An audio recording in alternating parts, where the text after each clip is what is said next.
موجود ہوتا ہے کوئی مسلم سماج کا بیٹا، اس کا جغرافیہ آپ پہلے دیکھ لیے کھڑے ہو کر کے، ان کے سر کے بال دیکھے کہ کس طرح سے سر کے بال اس کے، آخر کس کی نقل میں یہ بال رکھا، ان سے پوچھے کہ غوث اعظم نے ایسا بال رکھا، کیا خواجہ غریب نواز نے ایسا بال رکھا، کیا اعلیٰ حضرت کا ایسا بال تھا، کیا انہوں کی کتاب میں لکھا ہوا کہ ایسے بال رکھو چاروں طرف سے مونڈ کے اور بیچ میں عورتوں کی جھوٹا اور چوٹی کی طرح بال رکھو، کیا ایسا کسی کتاب میں ہے، کیا مسجد کے امام صاحب نے ایسا رکھا ہے، کیا تمہارے عالم جو واز کرتے ہیں سمجھاتے ہیں کیا ان کا بال ایسا، آخر کس کی نقل تم کر رہا ہے، مولانا صاحب کی نقل کر رہا ہے، سید صاحب کی نقل کر رہا ہے، ہمارے صاحب صوفی ظہیر صاحب کی نقل کر رہا ہے، مسجد کے امام صاحب کی نقل کر رہا ہے، کس کی نقل میں تم نے ایسا جغرافیہ بنا کے رکھا ہے؟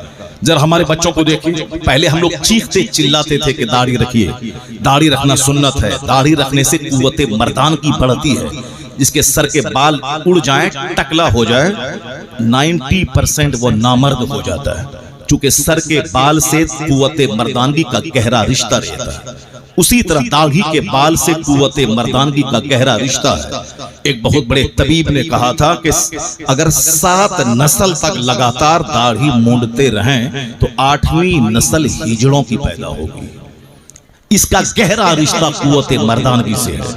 یہی وجہ ہے کہ ابھی آپ نے سنا کہ سرکار غوث اعظم نے 4 شادی کی، غوث اعظم کو 49 اولاد تھی، 49 اولاد، ہم لوگ ایک بیوی میں آؤٹ ہو گئے، ہم لوگ 2-4 بچے میں آؤٹ ہو گئے، یا 49 اولاد، 2 بچے ہیں کہاں سے کیسے کھلائیں، کہاں سے کھلائیں، چہرہ سوکھا رہتا ہے، دل اجڑا سا رہتا ہے، پریسر ہائی میرے پاس، شوگر میرے پاس، ہارٹ کی بیماری میرے پاس، صاحب کون سی بیماری نہیں تو سب سے بڑی بیماری غم اور پریشانی میرے پاس، روزی کی تلاش میں نماز گئی، روزہ گیا، زکات گئی، حج گیا، حج فرض ہوا تھا 10-20 سال پہلے، اب تک حج میں تاخیر ہو رہی، چونکہ مکان بنانا، گاڑی خریدنا، 5 بچے ہیں، اس کی شادی بیاہ، گھر مکان، بزنس، پڑھانا لکھانا، ڈاکٹر انجینئر بنانا، چاہے ان کا بیٹا پاجی ہو، ان کا بیٹا بے نمازی ہو، چاہے ڈی ایم بن جائے، پیسہ کما کے مر جائے، چاہے سبحان ربی الاعلیٰ کہنا تک نہ آتا ہو، سورہ فاتحہ کی تلاوت تک نہ آتی ہو، رہے وہ ڈی ایم رہے ایس پی، مگر سورہ فاتحہ تک نہ آتی ہو، سب چلے گا،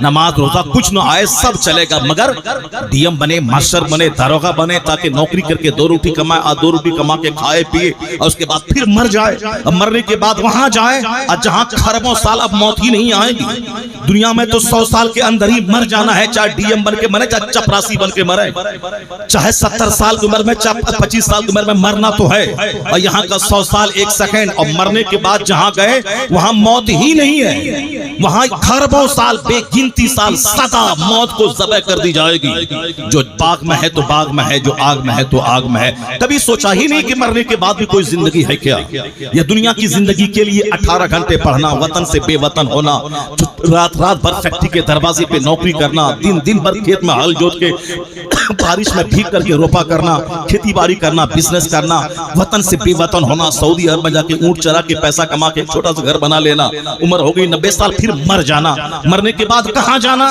جہاں کا ایک دن 50,000 سال کے برابر ہوگا، کبھی نہیں سوچتے وہاں مرنے کے بعد، نہ اولاد کے بارے میں سوچتے ہیں، یہ اولاد مرنے کے بعد جہنم میں جلے گی، اس لیے دنیا میں 100 سال ہی جینا ہے، تو چاہے جس طرح سے ہو جی لے، چاہے اپنا گھر ہو، چاہے کرائے کا گھر ہو، مرنا تو ہے ہی، چاہے بریانی کھاؤ، چاہے سوکھی روٹی کھاؤ، مرنا تو ہے ہی، چاہے ڈی ایم بنو، چاہے چپراسی بنو، مرنا تو ہے ہی، یہ بات بچوں کی گھٹی میں کون پلائے گا؟ نہیں، دنیا کو خوشگوار بنانے کے لیے نماز چھوٹے مگر ڈی ایم بننا ہے، ماسٹر بننا ہے، بزنس کرنا ہے، مکان بنانا ہے، گاڑی خریدنی ہے، صرف دنیا ہی دنیا ہے۔ اب اگر یہ بچے دنیا دار ہو گئے، اس میں قصور ہمارا ہے کہ میں نے ان کے سامنے کبھی نیکوں کا چرچا نہیں کیا، کبھی ہم نے نیکوں کا جغرافیہ نہیں بیان کیا کہ غوث اعظم کا زلف ایسا تھا، غوث اعظم کی داڑھی ایسی تھی، غوث اعظم کی رات گزارنے کا انداز ایسا تھا، غوث اعظم کے دن گزارنے کا انداز ایسا تھا، ہم نے گھر میں بحیثیت باپ اپنے بچوں کو کبھی نہیں سمجھایا۔ ابھی 1 گھنٹے تقریر میں یہ کیا سیکھے گا؟ سب سے بڑا معلم بچوں کے لیے باپ ہوتا ہے، اور باپ کو فرصت نہیں ہے کہ وہ 5 منٹ اپنے بچوں سے بات کرے، سب سے بڑی معلمہ ماں ہوتی ہے، اور ماں کو فرصت نہیں کہ اپنے بچوں کو بیٹھا کر کے بچوں کے سامنے اولیاء و صالحین کی زندگی زندگی بیان کرے. اس لیے ہمارے بچوں نے جو موبائل میں ٹیلی ویژن میں دیکھ دیکھ کر جن کو اپنے لیے ماڈل چاہا اس کو ماڈل مانا. اب اس کی طرح بال رکھ رہا ہے, اس کی طرح داڑھی رکھ رہا ہے. ہم ہزار چیختے تھے داڑھی رکھو, داڑھی کا بڑا گہرا رشتہ قوت سے ہے, مگر نہیں مانتا تھا. مگر ابھی فلم میں ایک ناچنے والا فرینچ کٹ داڑھی رکھا, کوئی ادھر اندر سیٹنگ کر کے رکھا, کوئی ایک طرف بہا کے رکھا, کوئی ادھر چھاڑ کے ادھر چھاڑ کے بیچ میں لٹکا کے رکھا, کوئی ادھر سے منڈا کے رکھا. اب اسی کی نقل سارے بچے کر رہے ہیں. ہم لوگ چیختے تھے کہ داڑھی رکھو, مرد ہو داڑھی اللہ نے تجھ کو دیا ہے, عورتوں کو داڑھی نہیں دیا ہے. عورتیں وہ ہیں جو چوڑی پہنتی ہیں, عورتیں وہ ہیں جو پردے میں رہتی ہیں, عورتیں وہ ہیں اور جس کے اوپر میں دوپٹہ رہتا ہے, عورتیں وہ ہیں جس کے اوپر میں موٹی چادر رہتی ہے. عورتیں جب گھر میں رہتی ہیں تو سماج پاکیزہ ہوتا ہے, اور عورتیں جب جینس ٹی شرٹ پہن کے دوپٹہ ہٹا کے سماج میں گھومتی ہیں تو سارا سماج زناکاری کی کیچڑ میں لت پت ہو جاتا ہے. اور جس سماج میں زنا پھیلے اس سماج میں خوف و ہراس کا ماحول اللہ طاری کر دیتا ہے, اور ظالم حکومت کو اس پر مسلط کر دیتا ہے. جہاں زنا ہو وہاں کے لوگ ہجڑے اور بزدل ہوتے ہیں, جہاں سود خوری ہو وہاں ظالم حاکم مسلط ہوتا ہے, جہاں شراب پیے جائیں وہاں صحت چھین لی جاتی ہے. یہ آج جو دنیا میں صحت گئی, آج جو قدم قدم پہ ہاسپٹل ہے, آج جو قدم قدم پہ ڈاکٹر ہے, یہ ہمارے گناہوں کا نتیجہ ہے کہ آج ہمارا سماج ہاسپٹل سے بھر گیا, ہمارا سماج ڈاکٹروں سے بھر گیا. ہمارے گھر کے 10 لوگ 10 بیمار چل رہے ہیں, یہ بیماریوں سے سارا سماج بھر گیا. کیوں؟ حدیث میں آیا ہے کہ جو فجر کی نماز چھوڑے گا اس کے چہرے کا نور ختم ہو جائے گا. اب یہاں چہرے کا نور ختم ہے, چہرہ بدرنگ ہے, چہرہ کالا ہو رہا. عربوں میں کھیلنے کے بعد ہمیشہ مایوسیت رہتی ہے, ڈس اپوائنٹمنٹ چہرے پہ رہتا ہے, ہمیشہ مایوسیت رہتی ہے, چونکہ ہوس ہے 10 کروڑ کی, اب پن پاس میں ہے 2 کروڑ روپیہ. یہ غریب کو 2000 مل جائے تو یہ پھولے نہ سماتا ہے, اور یہاں 2 کروڑ کے باوجود چہرہ سوکھا ہے, کیونکہ پراپرٹی کا انہوں نے سودا کیا ہے, وہاں 2 کروڑ روپے 10 کروڑ روپے چاہیے, اب پاکٹ میں ہے 2 کروڑ, یہ 8 کروڑ کہاں سے آئیں گے؟ اسی فکر میں اس کا دماغ اڑا رہتا ہے, ہوپلیس رہتا ہے, پاگل ہو جاتا ہے, نہیں کام پورا ہو تو زہر کھا کے مر جاتا ہے. محلوں میں رہنے والا زیادہ زہر کھا رہا ہے, فلم انڈسٹریز میں ناچنے والا جس کی پیروی میں میرا بچہ جوکر کی طرف بال رکھتا ہے اور داڑھی رکھتا ہے, وہ زہر کھا کے روزانہ مر رہا ہے. اور آئے دن وہ جم میں فلم انڈسٹری کا سب سے خوبصورت نوجوان ابھی 5 مہینہ پہلے جم میں ہیلدی بننے کے لیے وہ لوہے کو گھما رہا تھا, چکر آیا, گرا, وہیں مر گیا. بالکل 35 سال کا خوبصورت نوجوان وہاں مر گیا. موت جم کا چکر لگا رہی ہے. شادی کی محفل میں ڈانس کرتے ہوئے کئی خبریں آئی کہ عورتیں ناچ رہی تھی, چکر آیا, مر گئی. مرد ناچ رہا تھا, 70 سال کا بوڑھا ناچ رہا تھا پوتی کی شادی میں, مر گیا. 18 سال کا جوان بلا کے نچوایا جا رہا تھا اور اچانک اٹیک آیا, وہی شادی کی محفل میں پڑ گیا. پھر بھی ہماری آنکھ نہیں کھلتی ہے, ہم نہیں دیکھتے ہیں جب فلم انڈسٹری کا رہنے والا زہر کھا کے مر رہا ہے. جہاں لالچ ہے زہر کھانا ہوگا, اور جہاں صبر ہے وہاں چاہے کرائے کے گھر جانا ہو اللہ بادشاہوں جیسا سکون عطا کر دیتا ہے. جہاں بادشاہت ہے وہاں لالچ ہے, وہ بادشاہت فقیری سے بدتر ہے. اور جہاں صبر ہے, جہاں قناعت ہے, جہاں توکل ہے, جہاں استغنا ہے, جہاں بے نیازی ہے, جہاں دینے کی مراورتی ہے لینے کی نہیں, جہاں صبر ہے اس سے بڑا بادشاہ کوئی نہیں ہے. اس لیے اللہ نے چین کا سارا رشتہ مصطفیٰ کی سنتوں کے ساتھ وابستہ کر دیا. سکون اور چین کا سارا رشتہ مصطفیٰ کی سنتوں کے ساتھ وابستہ کر دیا. جو میرے محبوب کی غلامی کرے, محبوب کی بات مانے, محبوب کی تعلیم پہ عمل کرے, محبوب کے ارشاد کو اپنے لیے مشعل راہ بنائے, وہ رہے کہ رائے کے گھر میں ان کا چہرہ گلاب کی طرح کھلا رہتا ہے. جیسے کبھی نہیں سنا ہوگا کوئی اللہ والا خودکشی کیا ہو, کبھی نہیں سنا ہوگا کوئی ایک عالم ربانی خودکشی کیا ہو. ہاں کوئی لچا لفنگا کم پڑھا لکھا مولوی جو مسجد میں امامت کرتا تھا, تنخواہ نہیں بڑی, وہ پھانسی کے پھندے پہ لٹک گیا. اس مولوی کو تو لٹک ہی جانا چاہیے, اس کو تو پھانسی کے پھندے پہ جا کے جہنم ہی چلا جانا چاہیے. بدتمیز, تم نے کیا پڑھا قرآن میں, تم نے کیا پڑھا حدیث میں؟ اگر یہ بدتمیز پھانسی پہ لٹکنے والا, یہ بدتمیز اگر مصطفیٰ کی زندگی پڑھ لیتا, یہ تو صرف نعت پڑھنے کے لیے وہ ہندی میں کلام لکھا, یہ تو مسجد میں امامت کرنے کے لیے وہ 10 رکعت 10 سورت کو رٹ لیا. یہ بدتمیز اگر مصطفیٰ کی سیرت پڑھ لیتا کہ 2 مہینے تک حضور کے چولہے میں آگ نہیں سلگتی تھی, 2 مہینے تک مصطفیٰ کے چولہے میں آگ نہیں سلگتی سلگتی تھی، کھجور اور پانی پہ گزر بسر ہوتا تھا۔ سیدہ عائشہ سے پوچھا کسی صحابی نے کہ کیسے گزر بسر ہوتا تھا؟ کہا صرف الا سودان، دو کالی چیزوں سے، کھجور اور پانی سے۔ البتہ پڑوس میں ایک شخص تھا جو کبھی کبھار بکری دوہ کر دودھ حضور کی خدمت میں پیالے میں پیش کر دیتا تھا، اور حضور نہ کھا کر کے وہ دودھ مجھے دے دیا کرتے، نہ پی کر کے مجھے دے دیا کرتے تھے۔ یہ دو مہینے تک چولہے میں آگ نہیں سلگتی تھی۔ سیدہ عائشہ کہتی ہیں رأیت الہلال ورأیت الہلال الاخری ثم رأیت الہلال الاخری، میں چاند دیکھتی، پھر دوسرے مہینے کا چاند دیکھتی، تیسرے مہینے کا چاند دیکھتی، لگاتار 2 مہینے گزر جاتے مگر چولہے میں آگ نہیں سلگتی تھی کہ روٹی بنا لے، سالن بنا لے۔ کس کی نقل کرتا ہے تو؟ کسی رام کی، کسی سیتا کی، کسی مہابھارت کو پڑھتا ہے، کوئی گیتا پڑھتا ہے، موڈیفائیڈ بائبل پڑھتا ہے، کیا پڑھتا ہے تم؟ اگر تم مصطفیٰ کو پڑھ لیے ہوتے تو کبھی یہ 5000 روپے تنخواہ کی وجہ سے یہ خطرناک قدم اٹھا کے تم خربوں سال کے جہنم میں نہیں جاتے، خودکشی کر کے اپنی زندگی کو آگ میں نہیں ڈالتے۔ اگر مصطفیٰ کو پڑھ لیتے تو تم صبر کے ساتھ رہتے۔ اگر صبر نہیں ہوتا تو جوان تھا، اب امامت چھوڑ کر کے تو جا کے فیکٹری میں نوکری کرتا، وہاں 25,000 مہینہ کماتا، دنیا میں جینے کا ہنر سیکھتا، اس کے بعد پھر مصیبتوں کی آنکھوں میں آنکھ ڈال کے صبر کے ساتھ دنیا میں زندہ رہتا۔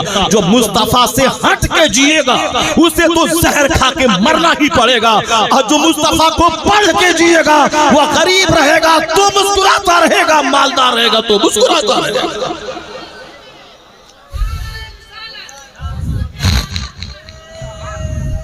اور چند جوکر ہے جو اس کی حمایت میں لکھ رہا ہے یہ زہر کھا کے مر گیا، یہ پھانسی کے پھندے پہ لٹک گیا۔ پھانسی کے پھندے پہ لٹکنے والا وہ ہوتا ہے جو دین دنیا نہیں سمجھتا، جو دین کو نہیں سمجھتا۔ سشانت سنگھ راجپوت تو عربوں میں کھیلتا تھا، وہ کیوں پھانسی کے پھندے پہ لٹک گیا؟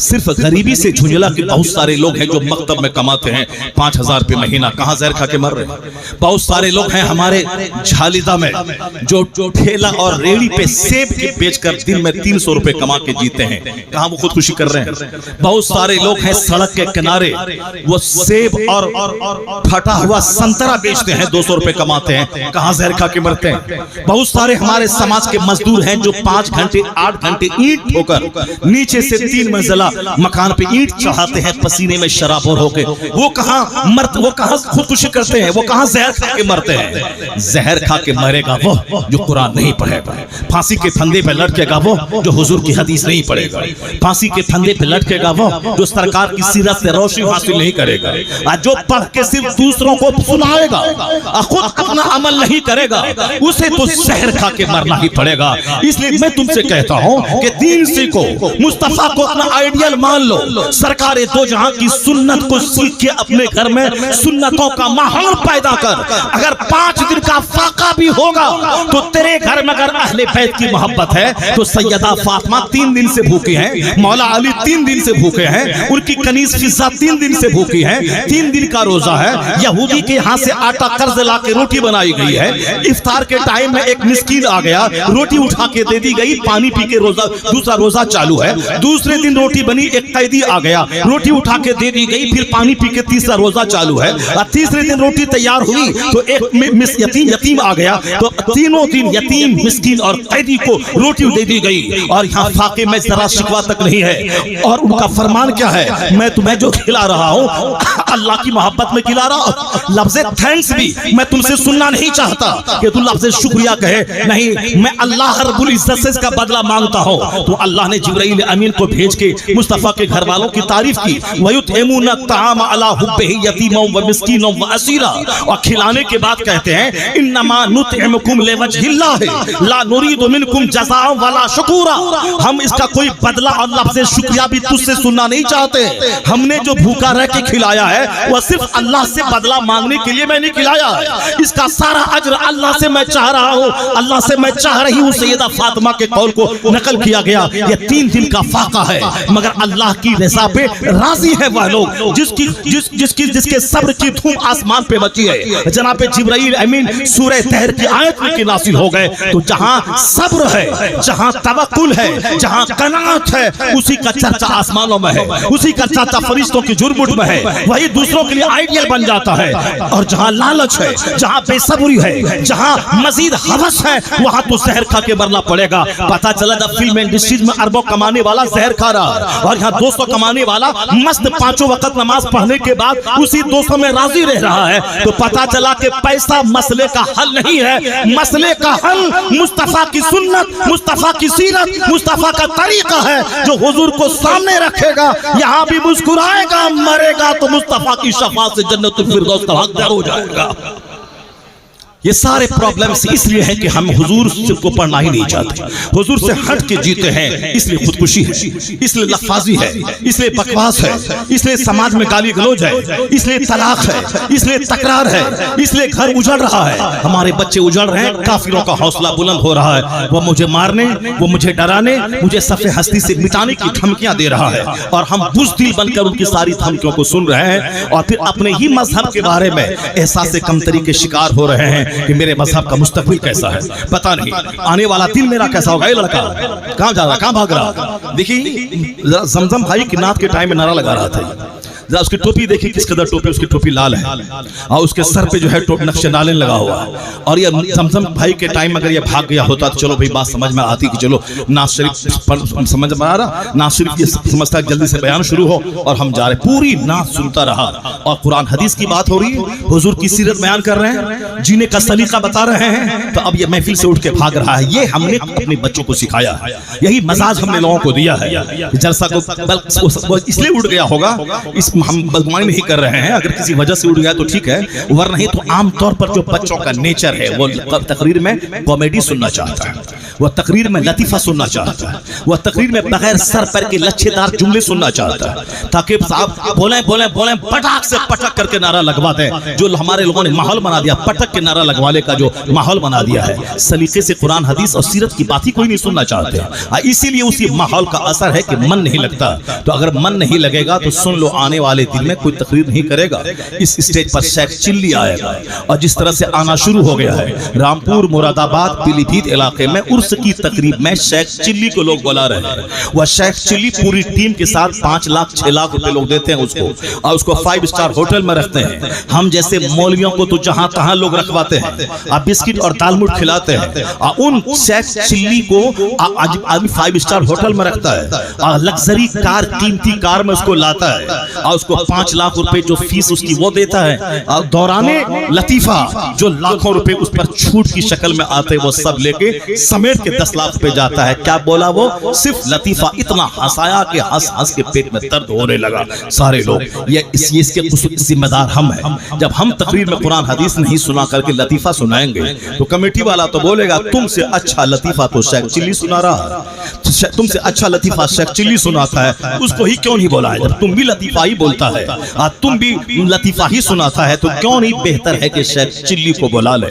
اگر تم نعت میں ہو کر کے قوالی کا مزہ لے کے سناتا ہے اور اپنے سے لا کر کے مشین پہ انگلی ڈال کر کے اسے گانے بجانے میوزک کی آواز نکالتا ہے، پھر تم کو لوگ کیوں سنے گا؟ قوال کے کیوں نہیں بولائے گا؟ قوال آئے گا ہارمونیم اور طبلہ سے سجا ہوا اسٹیج پر بیٹھے گا، اب وہ سنائے گا، لمبا لمبا بال رکھے گا، وہ قوال سنائے گا۔ جب تم بھی نعت شریف میں قوالی ہی کا رنگ بھرنا چاہتا ہے تو تجھ سے اچھا رنگ تو وہ قوال بھر دے گا، اسے قوال کو لایا جائے گا۔ اگر آپ نے جلسے کی قدر نہیں کی، قرآن حدیث کے سننے کا ماحول نہیں بنایا اور نعت خوانی کو کم نہیں کیا، صرف ایک نعت ہوگی جیسے اجمل اور بیکل پڑھتے تھے، 5 اشعار پڑھتے تھے، اس کے بعد 5 گھنٹے کی تقریر ہوتی تھی۔ نظامی صاحب ہیں، علامہ ارشد قادری علیہ رحمہ ہے، وہ صاحب بڑے بڑے خطبہ آ رہے ہیں، نعت ہوئی 5 منٹ کے لیے، اس کے بعد صرف خطاب ہو رہا ہے۔ اور بعد کے دنوں میں جب نعت خوانی لمبی ہوئی تو ہمارے بزرگوں نے کہا تھا کہ آنے والے وقت میں پھر دیکھنا یہ سر کا درد ہو جائے گا۔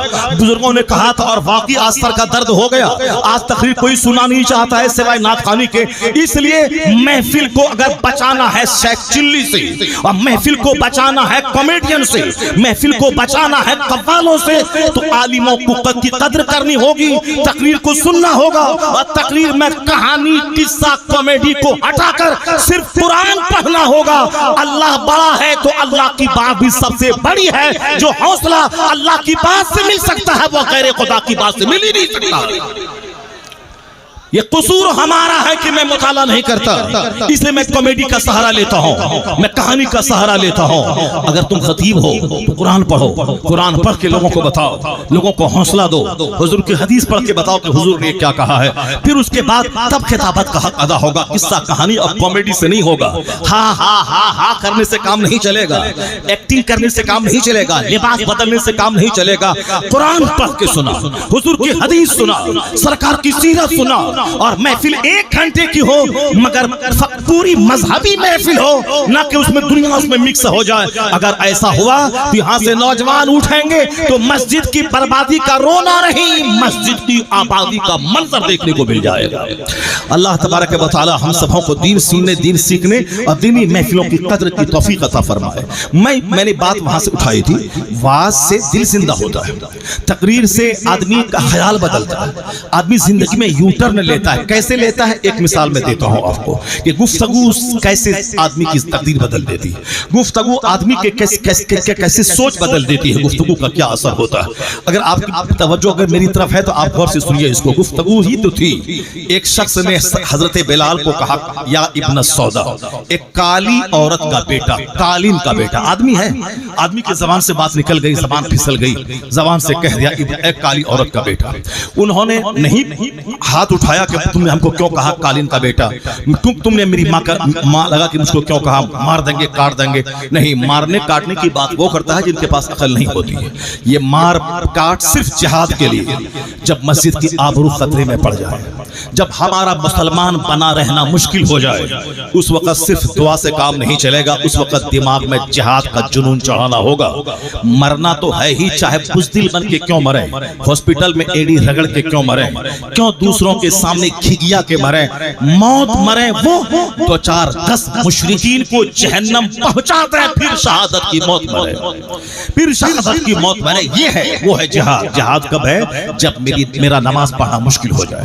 جہاد وہ ہے جب میرا قرآن پڑھنا مشکل ہو جائے. جہاد اس وقت میں جب کہ میری مسجد کی آبرو کا بچنا مشکل ہو جائے. اس وقت پھر زندگی کس کام کے لیے ہے؟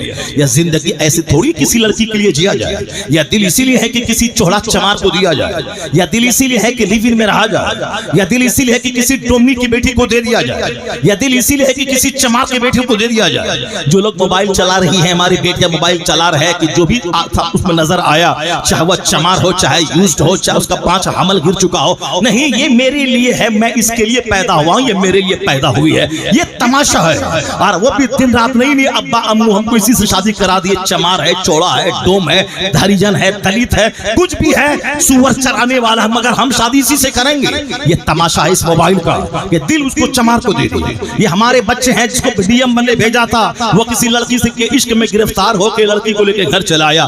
باپ زمین بیچ کے پڑھاتا تھا کوٹا میں, تاکہ میرا بیٹا ڈی ایم بنے گا, ایس پی بنے گا, نیٹ نکالے گا, جئی نکالے گا, نام اونچا کرے گا. زمین بیچ دو, زمین رہ کے کیا کرے, بچوں کو پڑھانا ہے, لکھانا ہے. زمین بیچ دیا, گھر کرائے پہ رکھ دیا, تاکہ میرا بیٹا پڑھے گا, میڈیکل نکالے گا, IAS نکالے گا, UPSC نکالے گا, میرا بیٹا نام اونچا کرے گا. اب وہاں بیٹا چھوکری بازی کر کے چلا آیا, وہاں سے لڑکی کو لے کے چلا آیا, تو میرا بیٹا عشق باز ہو رہا, اور دوسروں ہریجنوں کے بچے ڈی ایم بن رہے ہیں, اور میری بیٹی عشق باز ہو رہی, اور ہریجنوں کی بیٹی 4 بچے کی ماں ہونے کے بعد میرے بہار میں وہ BPSC کمپلیٹ کر کے وہ بلاک ڈیولپمنٹ آفیسر بن رہی ہے. اور ہماری بیٹیاں کنواری ہی میں سارا فوکس موبائل پہ دے کے اور کسی چمار کو دل دے رہی ہے, اور صاحب کو ہریجن کی بیٹی ڈی ایم بن رہی ہے. یہ ہے جو موبائل پہ فوکس کرے گا, اس کا دل تو اجڑ ہی جائے گا. اور جو کتاب پر فوکس کرے گا وہ اپنے سماج کا نام روشن کرے گا, وہ اپنے خاندان کا نام روشن کرے گا, وہ پڑھنے لکھنے کے بعد اچھی زندگی گزارنے کا ایک سامان کرے گا. یہ دل نہیں ہے کہ جس کو تس کو دیا جائے. دل کی حفاظت کر, دل کو اجڑنے سے بچا اور پوچھ اعلیٰ حضرت سے یہ دل کس کام کے لیے ہے. تو اعلیٰ حضرت عاشق رسول بتائیں گے دل ہے وہ دل جو تیری یاد سے معمور رہا, سر ہے وہ سر جو تیرے قدموں پہ قربان ہے. یہ دل مصطفیٰ کی محبت کے لیے ہے, یہ دل حضور کی محبت کے لیے خالی کر دیں. بچوں کو بچپن سے ہی گھٹی میں مصطفیٰ کی محبت پلا دیں. حضور کی سیرت بیان کریں. سب سے زیادہ گھر میں چرچا مصطفیٰ کا ہونا چاہیے, سب سے زیادہ گھر میں چرچا اصحاب رسول کا ہونا چاہیے, سب سے زیادہ گھر میں چرچا نیکوں کا ہونا چاہیے, تاکہ بچوں کے دل دماغ میں نیکوں کی نقل کی عادت پڑ جائے. یہاں تو چرچا دن رات ہے کہ وہ ڈاکٹر بنا اربپتی بن گیا, وہ انجینئر بنا کھربپتی بن گیا, وہ ماسٹر بنا 1 لاکھ مہینہ کمانے لگا, وہ انجینئر بنا 10 لاکھ امریکہ میں کمانے لگا, گھر بنایا, مکان بنایا, گاڑی خریدا, اس کے بعد مر گیا. یہ کوئی باپ نہیں بتاتا ہے کہ وہ امریکہ میں 10 لاکھ مہینہ کمایا, 90 سال عمر ہوگی, وہاں سے گھر آیا, 1 درجن بیماری لے کے آیا اور اچانک چکر آیا, مر گیا, باتھ روم میں مر گیا. یہ کوئی نہیں بتاتا. یہ موت کا چرچا اپنے گھر میں بچوں کے سامنے کرنا ہوگا.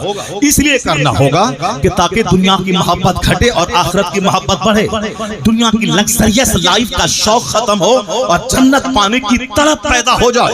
اور یہ حضور نے کہا ہے. سرکار سیدہ عائشہ فرماتی ہیں کہ سرکار دو عالم علیہ السلام کا فرمان ہے, جو روزانہ 20 بار موت کو یاد کرے گا وہ اپنے بستر پہ ہی کیوں نہ مر جائے, اللہ اسے شہادت کا مرتبہ عطا فرمائے گا. جو ڈیلی 20 بار موت کو یاد کرے گا. اور ہم کیسے جی رہے ہیں کہ قبرستان سے آنے والوں کے لیے ایک طرف سے دیہات میں سب کے دروازے پہ بالٹی میں پانی رہتا ہے, تاکہ قبرستان سے آکے سب سے پہلا کام یہ کرنا ہے کہ پیر کو دھو لینا, تاکہ قبرستان کی مٹی گھر میں نہ جائے. اگر مٹی گھر میں چلی گئی تو 1 سال کے اندر میں سارا گھر اجڑ جائے گا اور گھر کے سارے لوگ مر جائیں گے. اسی لیے مر نہ جائیں, قبرستان سے آنے کے بعد ہاتھ دھو لینا اور پیر دھو لینا, تاکہ قبرستان کی مٹی گھر میں نہ جائے. اتنا ڈر ہے ہمیں موت سے, اتنا ڈر ہے ہمیں قبرستان جانے سے. چاہے جتنا بھی ڈرو اس سے کچھ بھی نہیں ہونے والا ہے. اللہ کا فیصلہ ہے فَإِذَا جَاءَ أَجَلُهُمْ لَا يَسْتَأْخِرُونَ سَاعَةً وَلَا يَسْتَقْدِمُونَ. جب موت کا وقت آئے گا تو ایک لمحہ نہ آگے ہوگا نہ پیچھے ہوگا, 1 سیکنڈ آگے پیچھے نہیں ہوگا.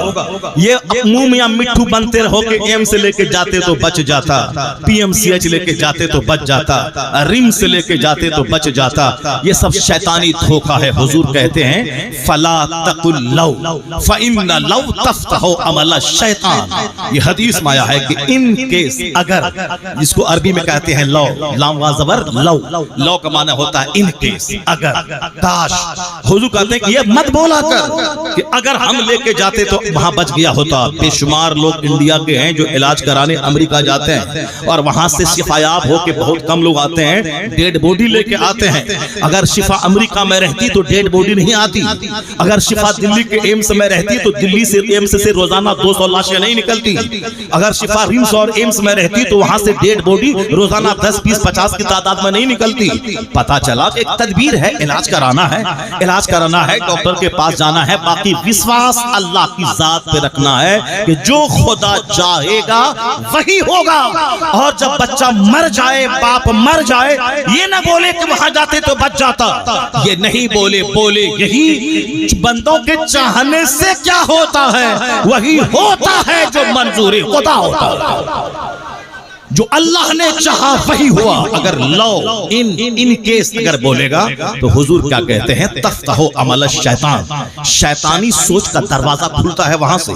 تقدیر پر یقین کرنا ضروری ہے کہ جو اللہ نے لکھ دیا ہے وہ ہو کے رہے گا.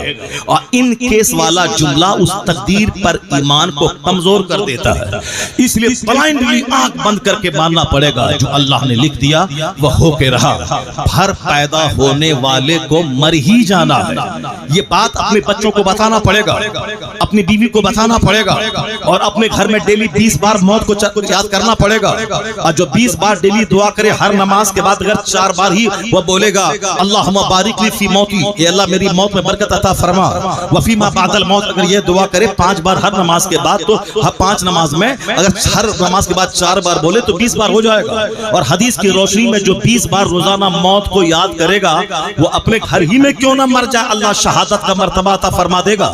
اور حضور فرماتے ہیں اکثرو ذکر حادمی لذات الموت. سرکار کہتے ہیں کہ لذتوں کو ڈھا دینے والی چیز جو موت ہے اس کو کثرت سے یاد کرو.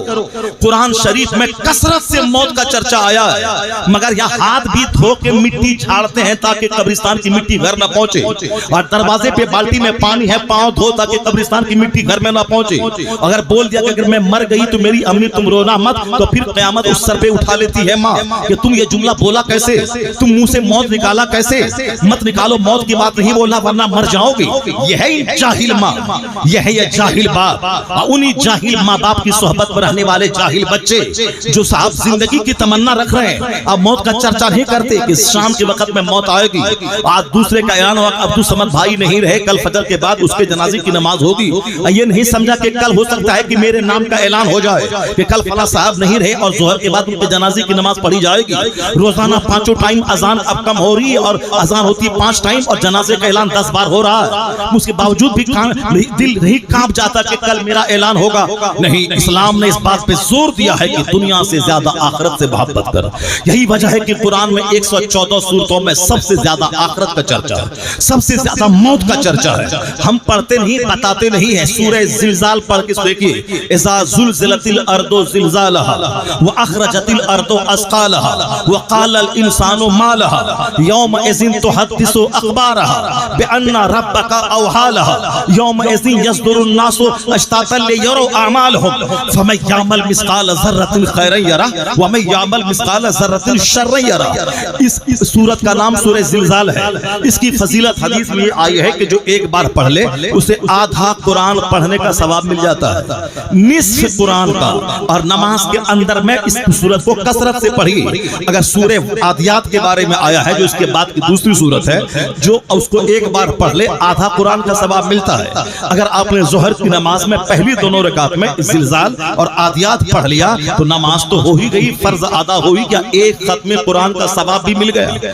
اگر آپ نے نفل نماز میں 3 بار دونوں رکعت میں سورہ اخلاص کی تلاوت کی، نماز بھی ہو گئی، سجدہ قیام قعود کا اجر بھی ملا اور 2 ختم قرآن کا ثواب بھی مل گیا نماز کے اندر میں. اب اس زلزال میں کیا کہا گیا ہے ذرا غور سے سنیے.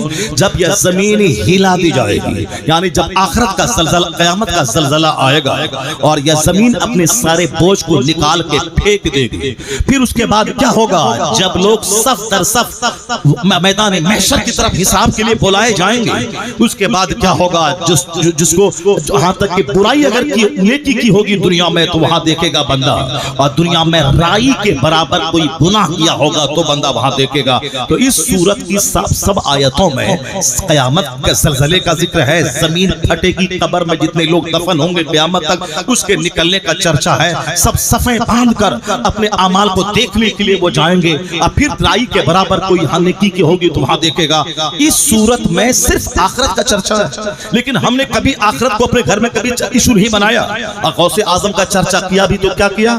غوث اعظم کا لنگر بانٹو مالدار بن جاؤ گے، غوث اعظم کا توشے قادریہ کو مالدار بن جاؤ گے، غوث اعظم کی نیاز ہر مہینے کی 11 تاریخ کو لاؤ مالدار بن جاؤ گے، مالدار بن جاؤ گے، مالدار بن جاؤ گے، مالدار بن جاؤ گے. اسی لیے ہم نے نیاز کی لنگر بانٹا، توشے قادریہ کیا اور ختم قادریہ کی تقریب کی.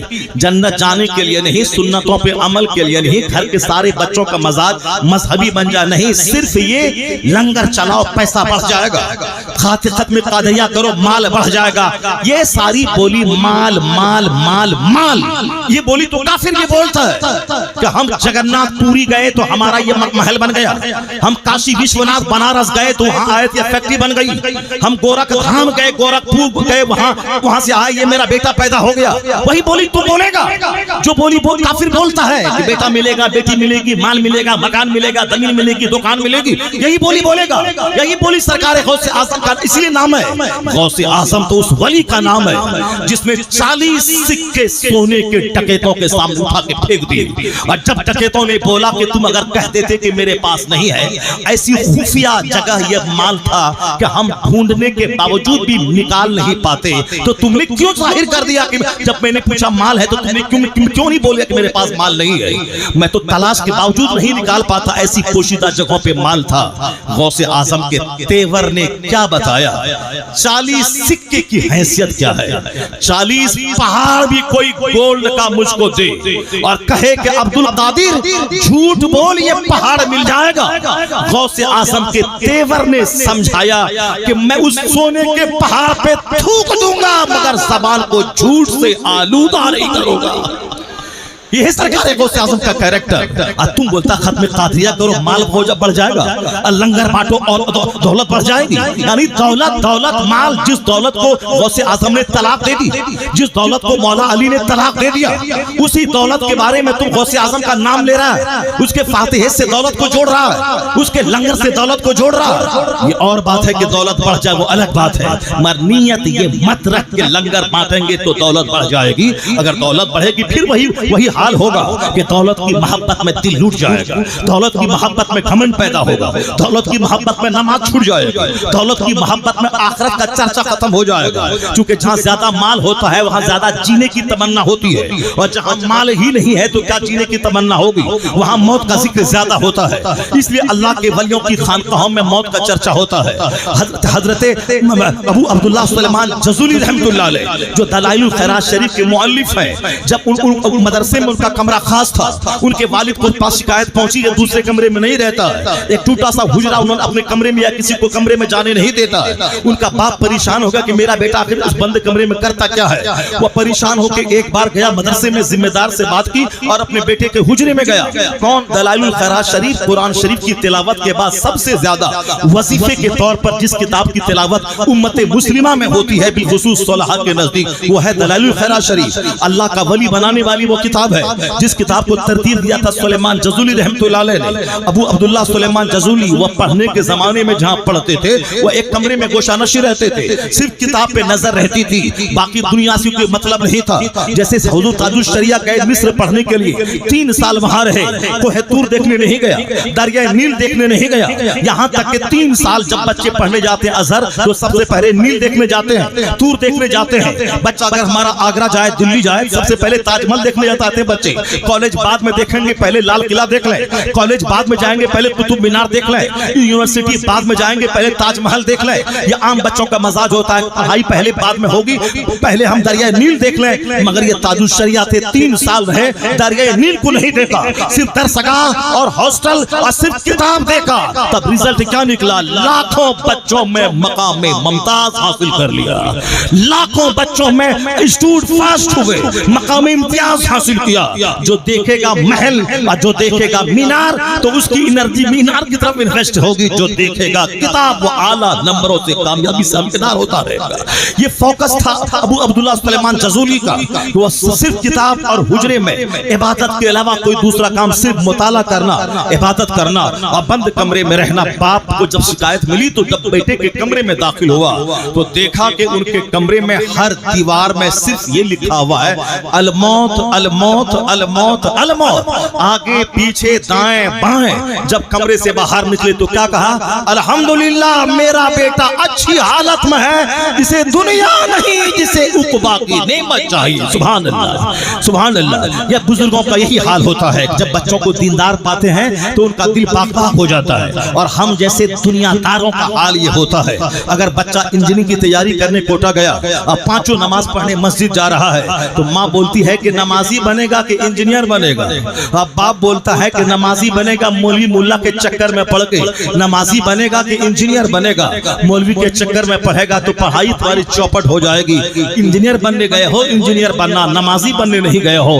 اب جو ماں باپ بچوں کو یہ کہے ان کا بچہ کا جوکر ہونا طے ہے. اگر وہ انجینئر بن بھی جائے تو ممکن ہے کہ وہ ماں باپ کی صحبت کی وجہ سے جو انہوں نے تربیت کی ہے وہ کافر ہو جائے, جس طرح عام طور پر ہو رہے ہیں. انجینئر بننے کے بعد امریکہ گئے, وہی کسی کرسچن سے محبت کی, اسی سے شادی رچا کے دین کما کے بیٹھا, ڈی ایم بن گیا اور اس کی شادی ہوئی تھی اچھے گھرانے میں, اس کو طلاق دیا اور کسی دوسری چمارین کے ساتھ وہ ڈی ایم بھاگ گیا. یہ تو آئے دن دیکھنے کو مل رہا ہے. اس لیے ماں باپ پہ لازم ہے کہ مکان بچوں کو دینا دے, زمین دینا دے, اچھی تربیت کرے. آج جب بچے دنیا کے بگڑنے لگے تب کہتے ہیں دانشور مکان سے بہتر ہے ڈسپلین سکھانا, گاڑی سے بہتر ہے ڈسپلین دینا. جب امریکہ کے بچے ڈرگس کے عادی ہو گئے, امریکہ کے بچے نائٹ کلب کے عادی ہو گئے، جب وہاں کی نسلیں تباہ ہونے لگی اور وہاں کے اسکول زناکاری کے کیسز سے بھرنے لگے، اب وہاں کے دانشور کو فکر ہوئی کہ اب وائٹ ہاؤس کا لیڈر کون بنے گا، انجینئر کون بنے گا، سائنٹسٹ کون بنے گا، امریکہ کی ٹیکنالوجی پوری دنیا میں حاوی ہے تو بہت بڑا ٹیکنیشین کون بنے گا، یہ جوکر بن رہا ہے، یہ ڈرگز کا عادی بن رہا ہے، ڈرگز کھا کر کے مر رہا ہے، تو پھر آنے والی نسلوں میں کون ایبیلٹی کا مالک رہے گا جو ایڈمنسٹریشن کو سنبھالے گا۔ اب وہاں کے لوگ کہتے ہیں کہ بچوں کو پیسے کی فراوانی مت دیجیے، بچوں کو ڈسپلن سکھائیے، سلیقہ حیات سکھائیے، جینے کا ڈھنگ سکھائیے، پیسہ کیسے کمائیں کیسے خرچ کریں یہ طریقہ سکھائیے، صرف بچوں کو پیسہ دے کے مرنے کی ہوس مت پیدا کیجیے، ورنہ اگر شرابی بچہ ہو گیا تو آپ 1 ارب روپیہ وہ 5 دن میں سب کو بیچ کے شراب پی کے ختم کر دے گا۔ اس لیے اچھا باپ کا گفٹ وہ ہے کہ جو بچوں کو وے آف لائف سکھا دے، جینے کی کلا سکھا دے، جینے کی آرٹ آف لیونگ سکھا دے۔ تو جب بچہ تباہ ہونے لگا تب آرٹ آف لیونگ کی فکر آئی امریکہ کو، جب ہندوستان کے بچے ATM لوٹنے لگے تب یہاں کے پردھان منتری کو خبر آئی کہ بچوں کو آپ صرف بچوں کو پڑھانے لکھانے کے بعد نوکری کے لیے مت پڑھائیے، بچوں کو بولیے کہ تم چپل جوتا سی لینا مگر پڑھنے لکھنے کے بعد، اور تم چائے کی دکان پہ گلاس دھونا مگر پڑھنے لکھنے کے بعد، پہلے صرف پڑھائی صرف پڑھائی اس وقت پڑھنے کے زمانے میں کچھ نہیں سوچنا ہے کہ نوکری ملے گی کہ نہیں ملے گی، صرف پڑھائی۔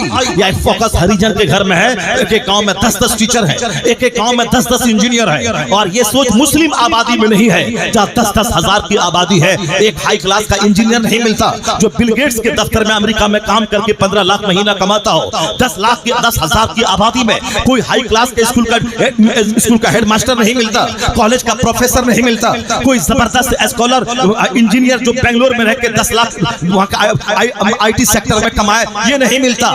جوکر تو ملتے ہیں قدم قدم پر، لوفر تو ملتے ہیں قدم قدم پر، عشق باز تو ملتے ہیں قدم قدم پر، دوسروں کی بہو بیٹی پہ بری نگاہ ڈالنے والا یہ تو ملتا ہے قدم قدم پر۔ ہم بہن کی حفاظت کیا کرے گا، اپنی ہی بہن کی آبرو لوٹنے کے لیے سج دھج کر روزانہ گلی میں پھرتا ہے، جیسے کتا ہر وقت ہڈی کھوجتا ہے اسی طرح ہمارے لچے لفنگے بچے ہیں جو ہر وقت دوسروں کی بہو بیٹی کا چہرہ ڈھونڈتا ہے، یا بھول جاتا ہے کہ میں دوسروں کی بہو بیٹی کا چہرہ تلاش کرنے میں گلی میں نکلا ہوں، کوئی میری ماں کو دیکھ رہا ہوگا، کوئی میری بہن کو دیکھ رہا ہوگا، کوئی میری بیٹی کو دیکھ رہا ہوگا، کوئی یہ خیال نہیں کرتا کہ ہم دوسروں کی بیٹی کو دیکھنے نکلے ہیں، کوئی دوسرا میری بیٹی کو دیکھ رہا ہوگا، کوئی دوسرا میری ماں کو دیکھ رہا ہوگا، کوئی دوسرا میری بیوی کو دیکھ رہا ہوگا۔ اگر یہ شرم و حیا یہ دماغ میں پیدا ہو جائے تو کبھی وہ شخص وہ سج سمر کر گلی کوچے میں نہیں نکلے گا، دوسروں کی بہو بیٹی کو تاک جھانک کرنے وہ نہیں نکلے گا۔ اس لیے آج ضرورت ہے اپنے بال بچوں کی تربیت کرنے کی، اس کو بتانے کی۔ امریکہ کے جب بچے تباہ ہونے لگے تب آیا ہے کہ گفٹ سب سے بڑا ہے اسے اس کی تربیت کرنا، حیا سکھا دینا، شائنس سکھانا، ماڈسٹی سکھانا، گفٹ ہے یہی تمہاری تربیت کر دینا۔ یہ پیغام 1400 سال پہلے محمد عربی کا دیا ہوا ہے۔ آقا فرماتے ہیں ما نہل والد ولدہ من نہل افضل من ادب حسن۔ مصطفیٰ کہتے ہیں ایک باپ اپنی اولاد کو جتنا گفٹ دیتا ہے اچھا ادب سکھانے سے بہتر کوئی گفٹ نہیں ہے۔ جہاں دنیا کی نگاہ آج گئی وہاں مصطفیٰ کی نگاہ 1500 سال پہلے گئی ہے۔ اس لیے کوئی تھنکر بڑا نہیں، کوئی اسکالر بڑا نہیں، کوئی پروفیسر بڑا نہیں۔ اعلیٰ حضرت کی زبان میں سب سے اعلیٰ و اولا ہمارا نبی، سب سے بالا و والا ہمارا نبی، سارے اونچوں میں اونچا سمجھئے جسے ہے اس اونچے سے اونچا ہمارا نبی۔ نہیں بولو گے سبحان اللہ؟ ہاتھ اٹھا کے بولو لا الہ الا اللہ، زور سے بولو لا الہ الا اللہ۔ جب دنیا تباہ ہونے لگی تب نظر اس پہ گئی ہے کہ 1 کروڑ کے مکان سے بہتر ہے کہ بچوں کو جینے کا سلیقہ سکھا دیجیے، بچوں کو ڈسپلین سکھا دیجیے، بچوں کو ادب سکھا دیجیے۔ جب بچے بگڑنے لگے تب خیال آیا بچوں کی تربیت کا، اور کمال ہے کہ مصطفیٰ جان رحمت کو یہ خیال 1500 سال پہلے آیا ہے۔ اس لیے سرکار نے واضح طور پر کہا کہ ایک باپ کی طرف سے سب سے بڑا تحفہ اولاد کو یہ ہے کہ اپنے بچوں کو ادب سکھا دے, بچوں کو ڈسپلن سکھا دے, بچوں کو بتا دے کہ ماں کو کیا سمجھنا ہے, بچوں کو بتا دے کہ باپ کو کیا سمجھنا ہے, بچوں کو بتا دے کہ پڑوسی کو کیا سمجھنا ہے, بچوں کو بتا دے کہ اپنے دوستوں سے کیسے سلوک کرنا ہے, بچوں کو بتا دے کہ ہمارا مقصد حیات کیا ہے اور مجھے کیا کرنا ہے, مجھے کیسے جینا ہے. اس لیے مزدور سے لے کے بادشاہ تک, نہ بادشاہ محل پہ غرور کرے اور نہ غریب احساس کمتری کا شکار ہو جائے. علم علم علم, شکشا شکشا شکشا. میرا بیٹا بھیک مانگے گا مگر پڑھنے لکھنے کے بعد بھیک مانگے گا. میرا بیٹا چپل سیے گا مگر میرا بیٹا گریجویشن کرنے کے بعد چپل سیے گا. میرا بیٹا دوسروں کی چائے کی دکان پہ گلاس دھوئے گا مگر میرا بیٹا پوسٹ گریجویشن کرنے کے بعد گلاس دھوئے گا. اور جب باپ یہ قسم کھا لے, اپنے بچوں کو بتا دے کہ مستقبل کے بارے میں کچھ نہیں سوچنا ہے, ابھی صرف تجھ کو پڑھنا ہی پڑھنا ہے. یاد رکھیں, اگر فوکس کتاب پہ رہی, وہ چائے کا گلاس نہیں دھوئے گا. پوسٹ گریجویشن کرنے کے بعد وہ لیکچرر بنے گا, وہ پروفیسر بنے گا, وہ سائنٹسٹ بنے گا, وہ ادیب بنے گا, وہ حق اور ناحق کو سمجھے گا, وہ رائٹ اور رانگ کو سمجھنے والا سماج کا ایک اچھا شہری بن جائے گا. اس لیے پڑھنے کے زمانے میں صرف سماج کا نام اونچا کرنا, خاندان کا نام اونچا کرنا, اپنی زندگی کو دوسروں کے لیے مینار نور بنا دینا. مسلمان بچوں کو دوسروں کے مقابلے میں زیادہ علم پہ فوکس اس لیے دینا چاہیے کہ چونکہ دوسرے لوگوں کی نظر دنیا پہ ہے, میری نظر جنت پہ ہے, اور ہم کو اسی لیے پیدا کیا گیا ہے. قرآن میں آیا ہے, کنتم خیر امت اخرجت للناس تأمرون بالمعروف وتنہون عن المنکر. یعنی تم بہترین گروہ ہو جو لوگوں کی طرف بھیجے گئے ہو تاکہ نیکی کا حکم دو اور برائی سے روکو. خود نیک بنو اور دوسروں کو نیک بناؤ, خود برائی سے بچو اور دوسروں کو برائی سے بچاؤ. یہی میرا مقصد حیات ہے. اسی لیے ہم دنیا میں پیدا ہوئے ہیں, میں نیک بنوں دوسروں کو نیک بناؤ, میں برائی سے بچوں اور دوسروں کو برائی سے بچاؤ. اور حضور نے کہا, تعیس عبد الدینار عبد الخمیسہ عبد الدرہم عبد الدینار. مصطفیٰ کہتے ہیں کپڑے کا غلام تباہ و برباد ہو جائے, کھانے کا غلام تباہ و برباد ہو جائے, درہم و دینار کا غلام تباہ و برباد ہو جائے. جو صرف کھانے کا مقابلہ کرنا چاہتا ہے, صرف کپڑے کا مقابلہ کرنا چاہتا ہے, جو صرف مکان کا مقابلہ کرنا چاہتا ہے, جو صرف پیسے کا مقابلہ کرنا چاہتا ہے, حضور کہتے ہیں تعیس عبد الدینار, پیسے کا غلام تباہ و برباد ہو جائے, کپڑے کا غلام تباہ و برباد ہو جائے, کھانے کا غلام تباہ و برباد ہو جائے. یہ قیمتی زندگی اس لیے نہیں ہے کہ میں صرف کھانے کا مقابلہ کرو, صرف کپڑے کا مقابلہ کرو. ہندوستان میں دو آدمی ہیں جو خوب کپڑے کا مقابلہ کرتا ہے. ایک ہمارے پردھان منتری جی ہیں جن کے پاس صدری اتنی ہے کہ ہم گن نہیں پائے, اور جن کے پاس وہ کرتا پائجامہ اتنا ہے کہ گن نہیں پائے. صبح کوئی صدری ہے اور شام میں کوئی صدری ہے, اور دوپہر میں کسی دوسرے کلر کی صدری ہے. یہ بھارت کا راجہ ہے. یہاں غریبوں کو دانا نہیں مل رہا, یہاں بیماروں کو دوائی نہیں مل رہی ہے, یہاں پریشان حال پریشان ہے, اور ہمارا راجہ لباس بدلنے میں لگا ہوا ہے. اور ایک دوسرا ہمارا مولوی صاحب ہے جو پگڑی الگ کلر کی ہے, جوتا الگ کلر کا ہے, صاحب گھڑی کا بیلٹ الگ کلر کا ہے, جیسا جوتا ویسی پگڑی ویسا گھڑی. صرف کپڑے کا مقابلہ ہے, کپڑے کا مقابلہ, جوتے کا مقابلہ, پگڑی کا مقابلہ. صبح الگ کلر, شام الگ کلر, دوپہر میں الگ کلر. حضور کہتے ہیں کپڑے کا غلام تباہ و برباد ہو جائے, کھانے کا غلام تباہ و برباد ہو جائے. کھانا اسی لیے ہے تاکہ زندہ رہو, اور زندہ اس لیے رہو تاکہ اللہ کی عبادت کر سکو. یہ ہے کھانے کا مقصد. مکان اس لیے ہے تاکہ سردی گرمی سے بچ سکوں, اور سردی گرمی سے بچ کے زندہ رہو اس لیے تاکہ اللہ کی عبادت کر سکوں. کپڑا اسی لیے پہننا ہے تاکہ سطر چھپ سکے, اور سطر اس لیے چھپے تاکہ میں اللہ کی عبادت کروں. مکان بنانا, کپڑا پہننا, کھانا کھانا, یہ ساری چیزیں اس لیے ہے تاکہ میں زندہ رہوں, اور زندہ اس لیے رہوں تاکہ میں اللہ کی عبادت کروں. اللہ کی عبادت زندگی کا مقصد ہے, اور یہ ساری چیزیں وہ زندگی میں ممید و معاون مددگار ثابت ہونے والی ہے. زندہ رہنے کے لیے ضروری ہے, اور زندہ رہنا ضروری اسی لیے ہے تاکہ میں اللہ کی عبادت کروں. یہ مقصد حیات بچوں کو بتا دے, یہ مقصد حیات خود اپنی زندگی میں اس کو رٹ کی گرہ باندھ کے رکھ لیں. اگر ایسا ہوا تو کوئی کھانے کو مذہب نہیں بنائے گا, کپڑے کو مذہب نہیں بنائے گا, مکان کی تعمیر کو زندگی کا سب سے بڑا مقصد نہیں بنائے گا. اگر آخرت کی بات ہوئی تو جینا آسان ہو جائے گا. غریب رہے تو مسکراتا رہے گا, مالدار رہے تو بھی مسکراتا رہے گا. اس لیے قرآن شریف میں سب سے زیادہ چرچا آخرت کا, اور حدیث میں بھی سب سے زیادہ چرچا آخرت کا. حضور نے فرمایا الدنیا جیفتن وطلابھا کلا, یہ دنیا مردار ہے, اس کے طلبکار کتے ہیں. حضور کہتے ہیں سرکار الدنیا جیفتن وطلابھا کلا, یہ دنیا مردار ہے, جیسے مری ہوئی بکری اس کو کتا کھاتا ہے, آدمی نہیں کھاتا ہے.